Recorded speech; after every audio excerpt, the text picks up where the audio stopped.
Hello everyone, welcome to my channel. मैंने एक initiative start किया है। जैसे कि इसमें आप देख सकते हो कि मैं रेलवे एनटीपीसी के लिए पहले तो इसको टारगेट कर रही हूँ।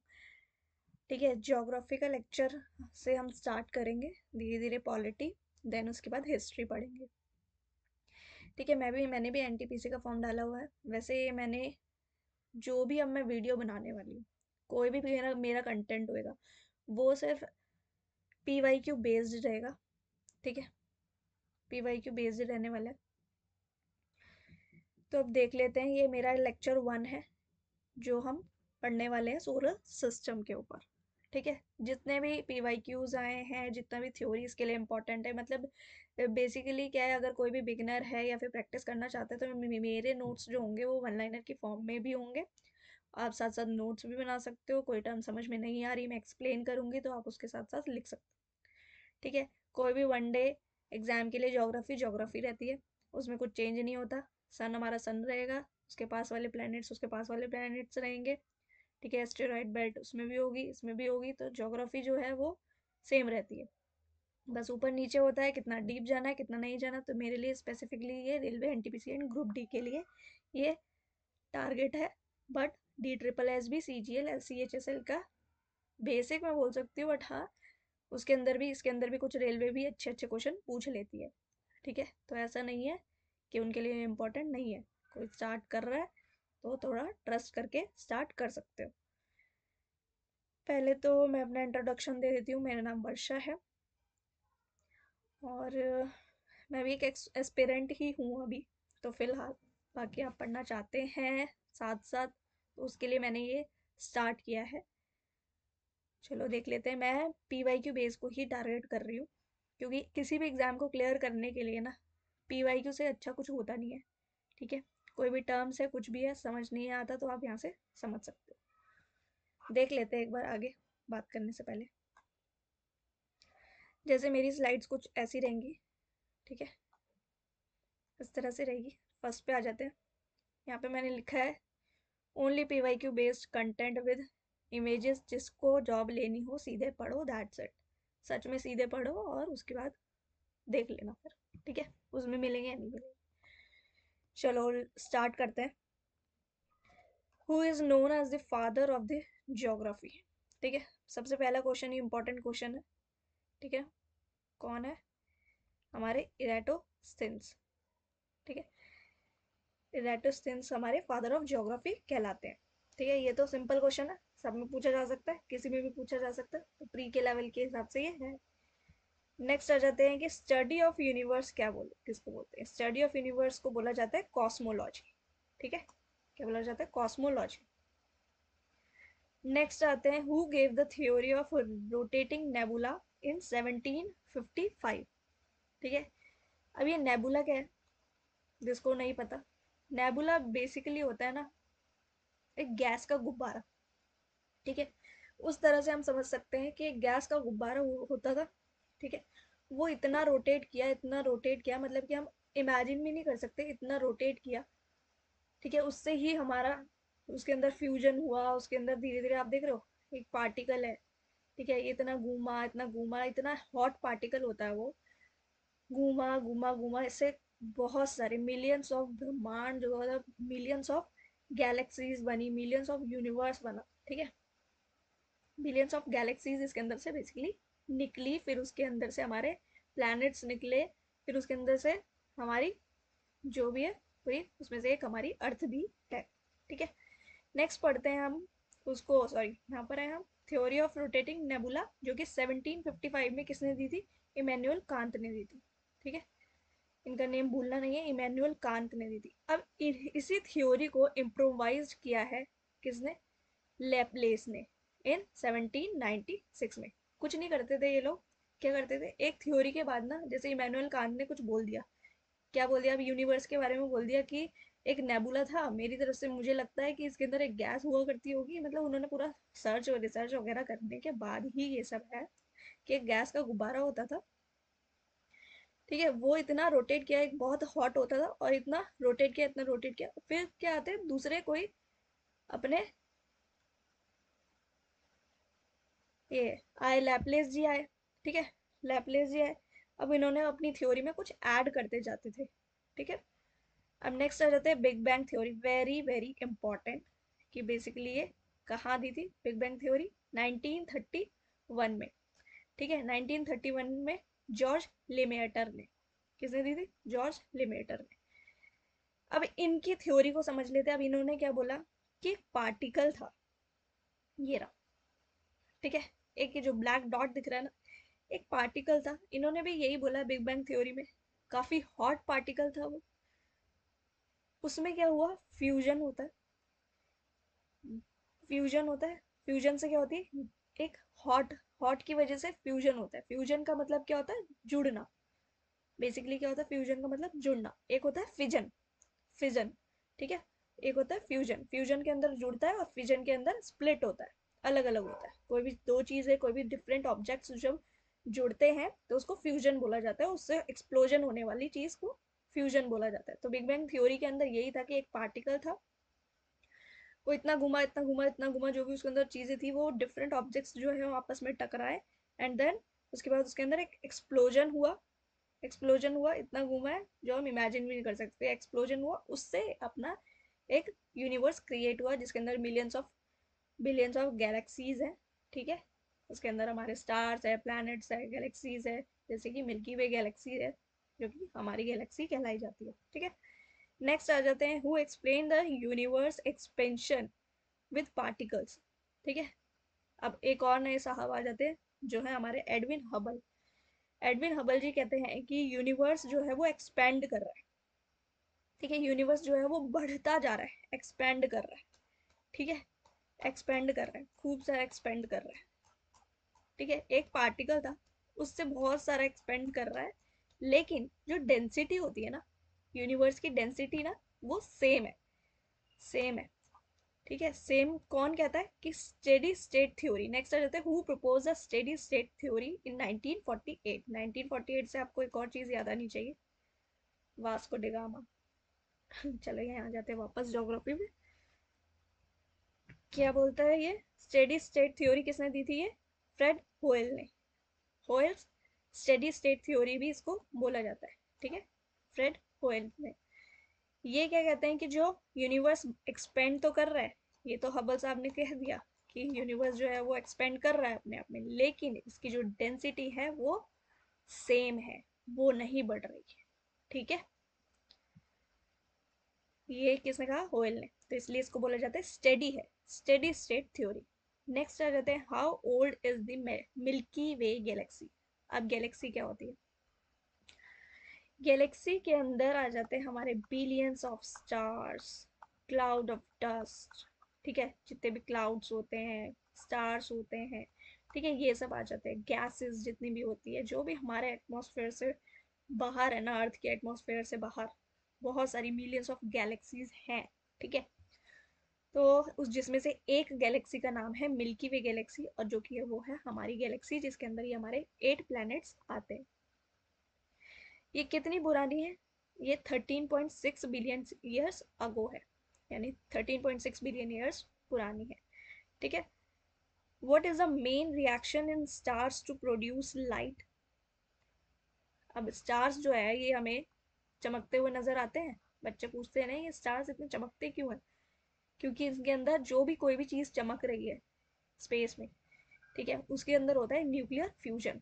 फ्यूजन अभी मैंने बताया था कि जब भी कोई भी दो ऑब्जेक्ट्स जो होते हैं वो आपस में टकराते हैं, डिफरेंट ऑब्जेक्ट्स जब आपस में टकराते हैं उसको फ्यूजन बोलते हैं, उससे होने वाला एक्सप्लोजन वो फ्यूजन कहलाता है, ठीक है, कितना समझ आया। नेक्स्ट आ जाते हैं, देखो मैंने इंटरेस्टिंग कुछ पिक्चर्स भी लगाई हैं। नेक्स्ट आ जाते हैं, हमारा क्या है, what percentage of earth surface is water, ठीक है, वाटर कितने हैं हमारी अर्थ पे, 71% है। Next, what is the distance between, मैंने ये क्वेश्चन की फॉर्म में इसलिए रखा है क्योंकि हम जब भी एग्जाम देते हैं वो एक क्वेश्चन की फॉर्म में ही होता है, तो उसको क्वेश्चन की फॉर्म में थोड़ा पढ़ा जाए ना, मैं बचपन से ही ऐसे पढ़ती हूँ कि उसे क्वेश्चन की फॉर्म में बनाया जाता है ना, तो हमें हमारा हम मतलब हमारा माइंड ना ज़्यादा ही अटेंटिव हो जाता है कि what is the distance between the earth and moon, moon and earth के बीच में कितना डिस्टेंस है, 384,000 किलोमीटर्स, ठीक है। नेक्स्ट आ जाते हैं, how much gravity does the moon have compare to earth. अब ग्रेविटी फोर्स होता है, ग्रेविटेशनल फोर्स सुना होगा सबने, थोड़ा थोड़ा तो स्कूल में भी पढ़ा है। जो भी बिगनर्स है उनके लिए, बाकी जो तैयारी कर रहे हैं उनके लिए तो है ही। ग्रेविटेशनल फोर्स क्या है, अर्थ पे या फिर किसी भी दो ऑब्जेक्ट्स के बीच में लगने वाला फोर्स, वो होता है ग्रेविटेशनल फोर्स। तो ग्रेविटी पूछ रहा है कि मून पर कितनी हो जाती है, ये हो जाती है 1/6। अर्थ से ग्रेविटी मून पर हो जाती है 1/6। जितनी अर्थ पर आपकी ग्रेविटी फोर्स लगता है उससे 1/6 हो जाता है मून पर जाने से। एक होता है बॉडी वेट, जैसे हमारा 200, पता नहीं मेरा ये नंबर्स में ना चलता ही नहीं है, पता नहीं क्यों नहीं चलता होगा, छोड़ो। 200 न्यूटन जैसे हमारा कोई वेट है किसी ऑब्जेक्ट का, या फिर हमारा यहाँ पर वेट कितना है, 36 वेट है, ठीक है। और कुछ बॉडी मास भी होगा हमारा, बोलते हैं ना बॉडी मास होता है और वेट होता है। वेट पर लगता है ग्रेविटेशनल फोर्स, ठीक है। और मास जो है वो चेंज नहीं होता। क्वेश्चन पूछता है कि मून पर जो है कोई भी ऑब्जेक्ट बोल देगा कि उसका मास कितना होता है। उसका मास दिया हुआ है 20 मास, 20, ठीक है, 20 दिया हुआ है उस पे। मून पर जाकर अर्थ पर 20 मास है, एंड देन मून पर जाके इसका मास कितना हो जाएगा, तो आप क्या बोलोगे, 1/6? नहीं, नहीं बोलोगे 1/6। मास जो है वो सेम रहता है, ठीक है, मास जो है वो सेम रहता है। नहीं लिखा जा रहा है, इससे पता नहीं क्या हो गया इसमें, इस लाइन से गलती है क्या, छोड़ो उसको। मास जो होता है वो वन सेम रहता है, एंड जो हमारा वेट होता है जिस पर भी ग्रेविटेशनल फोर्स लगता है वो क्या रहेगा हमारा, 1/6 हो जाएगा वहां जाकर, ओके। नेक्स्ट आ जाते हैं, what is the mission name related to Bennu asteroid. अभी बताती है एस्टेरॉयड क्या, इसका नाम याद रख लो। एक मिशन था, ठीक है, एस्टेरॉयड्स के लिए एक मिशन था, ओसिरिस REX करके, ठीक है। ये आपको याद ही करना पड़ेगा, इस तरह का अजीब सा क्वेश्चन आ जाता है, ठीक है। मिशन के लिए पूछ रहे हैं एस्टेरॉयड्स बेसिकली क्या होते हैं, बताओ एस्टेरॉयड क्या होते हैं। एस्टेरॉयड्स होते हैं आपके जो भी स्मॉल प्लैनेट्स होते हैं, स्मॉल मतलब इतने बड़े बड़े नहीं, बहुत ही छोटे छोटे, जो कि रॉकी होते हैं, ठीक है। इतने स्मॉल होते हैं, मतलब इनसे तो काफी बहुत ही स्मॉल होते हैं, मतलब उनको प्लैनेट में बेसिकली गिना भी नहीं जाता, इसलिए उनको एस्टेरॉयड बोलते हैं। और ये टेरेस्ट्रियल प्लैनेट्स होते हैं हमारे, भी आगे आएगा कि हमारे टेरेस्ट्रियल प्लैनेट्स होते हैं और जोवियन प्लैनेट्स होते हैं। हमारे टोटल 8 प्लैनेट्स है, जिसमें से 4 मैंने यहाँ पे दिखा रखे हैं टेरेस्ट्रियल प्लैनेट्स है। एक यहाँ पर बेल्ट आती है, उसी को ही बोला जाता है एस्टेरॉयड बेल्ट। ये यहाँ पर यानी कि कुछ छोटे छोटे रॉकी टाइप के प्लैनेट्स होते हैं, बट वो इंक्लूड नहीं होते प्लैनेट्स के अंदर, इसलिए उनको टोटल प्लैनेट नहीं बोला जाता है, एस्टेरॉयड का नाम दिया जाता है। एस्टेरॉयड बेल्ट ही होती है जो जोवियन प्लैनेट, जो प्लैनेट्स को अलग करती है, ठीक है। अभी बताऊंगी जोवियन प्लैनेट्स कौन से होते हैं, टेरेस्ट्रियल प्लैनेट्स कौन से होते हैं, ठीक है। नेक्स्ट आ जाते हैं, what is the difference between meteoroids, meteors and meteoroids. ये मीटियोराइड्स क्या होते हैं, आपने देखा होगा कुछ बोलते हैं ना ऊपर से वो तारा गिर रहा है, अर्थ की तरफ आ रहा है, वो तारा वारा नहीं होता, स्टार नहीं होता है, वो मीटेरॉइड्स ही होते हैं, बोलते हैं ना इधर मीटेरॉइड्स गिरा है। तो बेसिकली मीटेरॉइड्स होता है आपकी यही रॉकी, और आयरन से, कुछ आयरन भी होता है उसमें, और आयरन और रॉकी स्मॉल प्लैनेट्स, एकदम स्मॉल, एकदम स्मॉल, बहुत ही स्मॉल, ठीक है। वो क्या करते हैं जब स्पेस से नीचे गिरते हैं उनको बोला जाता है मीटेरॉइड्स। एंड जब वो एटमॉस्फेयर यानी कि जब वो अर्थ के एटमॉस्फेयर के अंदर आते हैं तब बोला जाता है मीटियोर।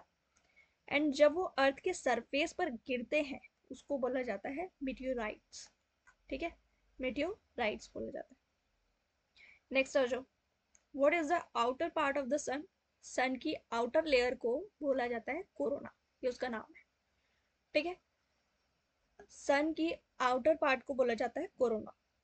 नेक्स्ट आ जाओ, what type of planets are made of rocky materials. Rocky material से बनने वाले प्लैनेट्स को टेरेस्ट्रियल प्लैनेट्स बोलते हैं, ठीक है। ये रॉक की मटेरियल से बने हुए, रॉक्स होती है ना अपनी अर्थ पे, रॉक्स होती है, ठीक है। नेक्स्ट पहले तो सन पे ही आ जाओ यहाँ पर। सन, सन के लिए कुछ इंपॉर्टेंट चीजें देख लेते हैं। सन बेसिकली बना किससे, सन कितना हॉट है पता है तुम्हें, इतना हॉट क्यों है, इसके अंदर भी फ्यूजन हुआ होगा, हाँ ये चमकता है, राइट, कितना चमक रहा है यहाँ पे देखो, क्यों चमकता है इतना, क्योंकि इसके अंदर फ्यूजन हुआ होगा, इसके अंदर एक्सप्लोजन हुआ होगा। कौन सी गैस होती है इसके अंदर, हाइड्रोजन एंड हीलियम, लिख लो, हाइड्रोजन एंड हीलियम होती है। हाइड्रोजन कितनी होती है 73%, और हीलियम होती है बाकी, एंड अदर गैसेस भी होती है, ठीक है। नेक्स्ट आते हैं, what is the fastest revolving planet. Fastest revolving planet रहते हैं मरकरी, ठीक है, हमारा फास्टेस्ट रिवॉल्विंग, बहुत ज्यादा रिवॉल्व करने वाला, बहुत ज्यादा, बहुत तेज बहुत तेज बहुत तेज, मरकरी, जो कि हमारे सन के सबसे पास होने वाला प्लैनेट है, ठीक है। नेक्स्ट आ जाओ, what is the group name of constellation like ursa major. सुना होगा आपने, सप्तऋषि, 7 तारे आपको दिखते होंगे, ठीक है। कॉन्स्टिलेशन टर्म समझ आती है, कॉन्स्टिलेशन साइंटिफिक टर्म है ये। कॉन्स्टिलेशन बोला जाता है ग्रुपिंग ऑफ स्टार्स को, ठीक है, स्टार्स के ग्रुप बने रहते हैं, उसको साइंटिफिक टर्म्स में कॉन्स्टिलेशन यूज करते हैं जो साइंटिस्ट होते हैं, ठीक है। और इसी अर्सा मेजर को ग्रेट बियर बोला जाता है, सप्तऋषि बोला जाता है, ठीक है। नेक्स्ट आ जाओ, what is the brightest star in the Orion constellation. अब इसी कॉन्स्टिलेशन का एक स्पेसिफिक कॉन्स्टिलेशन के लिए पढ़ रहे हैं हम कि ओरियन कॉन्स्टिलेशन, ठीक है, उसका एक ब्राइटेस्ट स्टार है रिगेल, रिगेल बोलेंगे, ठीक है। नेक्स्ट आ जाता है, व्हाट इज अर्थ रेडियस, अर्थ का रेडियस कितना है, इंपॉर्टेंट क्वेश्चन है, 6370 किलोमीटर, राइट। नेक्स्ट आ जाओ, what is the brightest star in the night sky. आपने देखा होगा कुछ एक चमकता हुआ, सबसे ज्यादा चमकता हुआ तारा कौन सा है, सीरियस, जिसको आप डॉग स्टार भी बोला जाता है। ये पूरा सेम एज इट इज उठ के आया हुआ है आपका एनटीपीसी में, शायद 2021 का है, और 2016 में भी पूछा हुआ, ठीक है। What is the power house of the solar system, simple, sun हमारा पावर हाउस है, इससे हम लाइट मिलती है, विटामिन डी मिलता है, तो पावर तो है, पावर तो मिल रही है, ठीक है। नेक्स्ट आ जाते हैं, what are the sun's main component, sun के मेन कंपोनेंट आ गया hydrogen and helium and other gases, तो इससे मिलकर आपका ये सन बना है। नेक्स्ट आ जाओ, what percentage of the solar system's mass in the sun, पूछ रहा है सोलर सिस्टम का टोटल परसेंट, मतलब कितना मास जो है वो सन में है, पूरे सोलर सिस्टम का 99% जो है वो सन लेता है, ठीक है, इंपॉर्टेंट। नेक्स्ट आ जाओ, what is the time taken for sunlight to reach earth, earth पर सनलाइट कितनी देरी में पड़ती है, कितनी देर लगती है उसको, 8 minutes 30 seconds, कितना, 8 minutes 30 seconds। Next, what is this sun surface temperature, 5800 kelvin से लेकर 6600 डिग्री सेल्सियस आप बोल सकते हो, ठीक है। What are terrestrial planets, same question same question same question आया हुआ है, ये भी आया हुआ, आए हैं उसी में से ही लिया है मैंने, ठीक है। मरकरी, वीनस, अर्थ, मार्स, एमवीएम से आप याद कर सकते हो, एमवीएम बोलना है, ठीक है, एमवीएम बोलो मेरे साथ, एमवीएम, और आपको याद भी हो जाएगा कि सन से सबसे पास रहता है मरकरी, देन वीनस, देन अर्थ, देन मार्स, ठीक है, सबसे पहले। और मरकरी के बारे में अभी हम पढ़ चुके हैं, ये सबसे ज्यादा फास्टेस्ट रिवॉल्विंग प्लैनेट है हमारा। नेक्स्ट आ जाओ जोवियन प्लैनेट्स पर, that is Jupiter, Saturn, Uranus, Neptune, ये रहे जुपिटर, सैटर्न, सैटर्न जिसमें रिंग्स बहुत, सबसे ज्यादा रिंग्स सैटर्न में है, ठीक है, इस तरह की रिंग्स रहती है। Uranus and Neptune, Jupiter is the largest planet of our galaxy, ठीक है। नेक्स्ट आ जाओ, एक सेकेंड, हाँ, which planets have no natural satellite, Mercury and Venus have no natural satellites, इनकी कोई भी नेचुरल सैटेलाइट्स नहीं है, किसकी? मरकरी एंड वीनस की। आप याद कर सकते हो। मून जो है वो हमारी नेचुरल, यानी कि अर्थ की नेचुरल सैटेलाइट क्या है? Moon.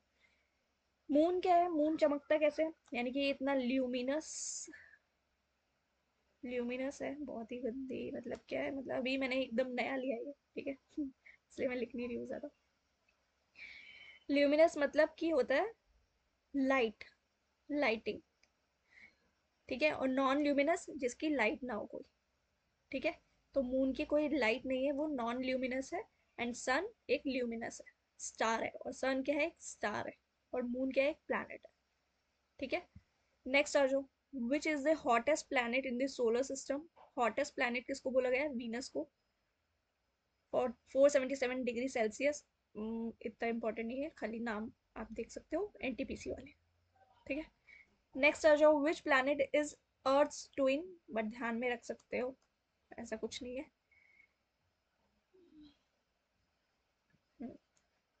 Which planet is earth twin in size and mass? किसको अर्थ की जुड़वा बहन बोला जाता है? वीनस को बोला जाता है, ठीक है। ट्विन बोला जाता है वीनस को। Which planet rotates clockwise? Clockwise जो है वो आपका Venus and also Uranus. Uranus भी लिखो इसके साथ में, यूरेनस भी हमारा क्लॉकवाइज है। बाकी सारे जो प्लैनेट्स हैं वो रोटेट करते हैं एंटी क्लॉकवाइज। एंटी क्लॉकवाइज यानी कि वेस्ट टू ईस्ट, ओके, ऐसा भी है। Which planet is called brightest star? Planet कौन सा ब्राइटेस्ट है? अभी ये स्टार नहीं पूछ रहा है, यहाँ पे पूछ रहा है प्लैनेट कौन सा ब्राइटेस्ट है। उसका आंसर भी क्या है? वीनस, ठीक है। ये सारे पीवाईक्यू बेस्ड थे, ठीक है। अभी और आएगा सोलर सिस्टम से, मैं बिल्कुल ही पूरा वहीं से उठा के दूंगी। नेक्स्ट लेक्चर में हम बिल्कुल ही पीवाईक्यू, स्पेसिफिक पीवाईक्यूज पर ही फोकस करेंगे ताकि हमारा एग्जाम क्लियर हो। आपने किसी भी टॉपर को या फिर जो भी है, AIR 1 को या फिर कोई किसी को भी आपने देखा हो जिसका भी एग्जाम क्लियर होता है, वो बोलता है भाई मैंने मॉक ही दिया है, मॉक से ही किया है, पीवाईक्यूज पर मैं रहा। तो हमारे लिए सबसे पहले इंपॉर्टेंट रहते हैं पीवाईक्यूज, जिसको भी यहाँ से कवर करना है। और वीडियो अच्छी लगी हो तो आप एक लाइक कर सकते हो, सब्सक्राइब कर सकते हो चैनल को। Thank you.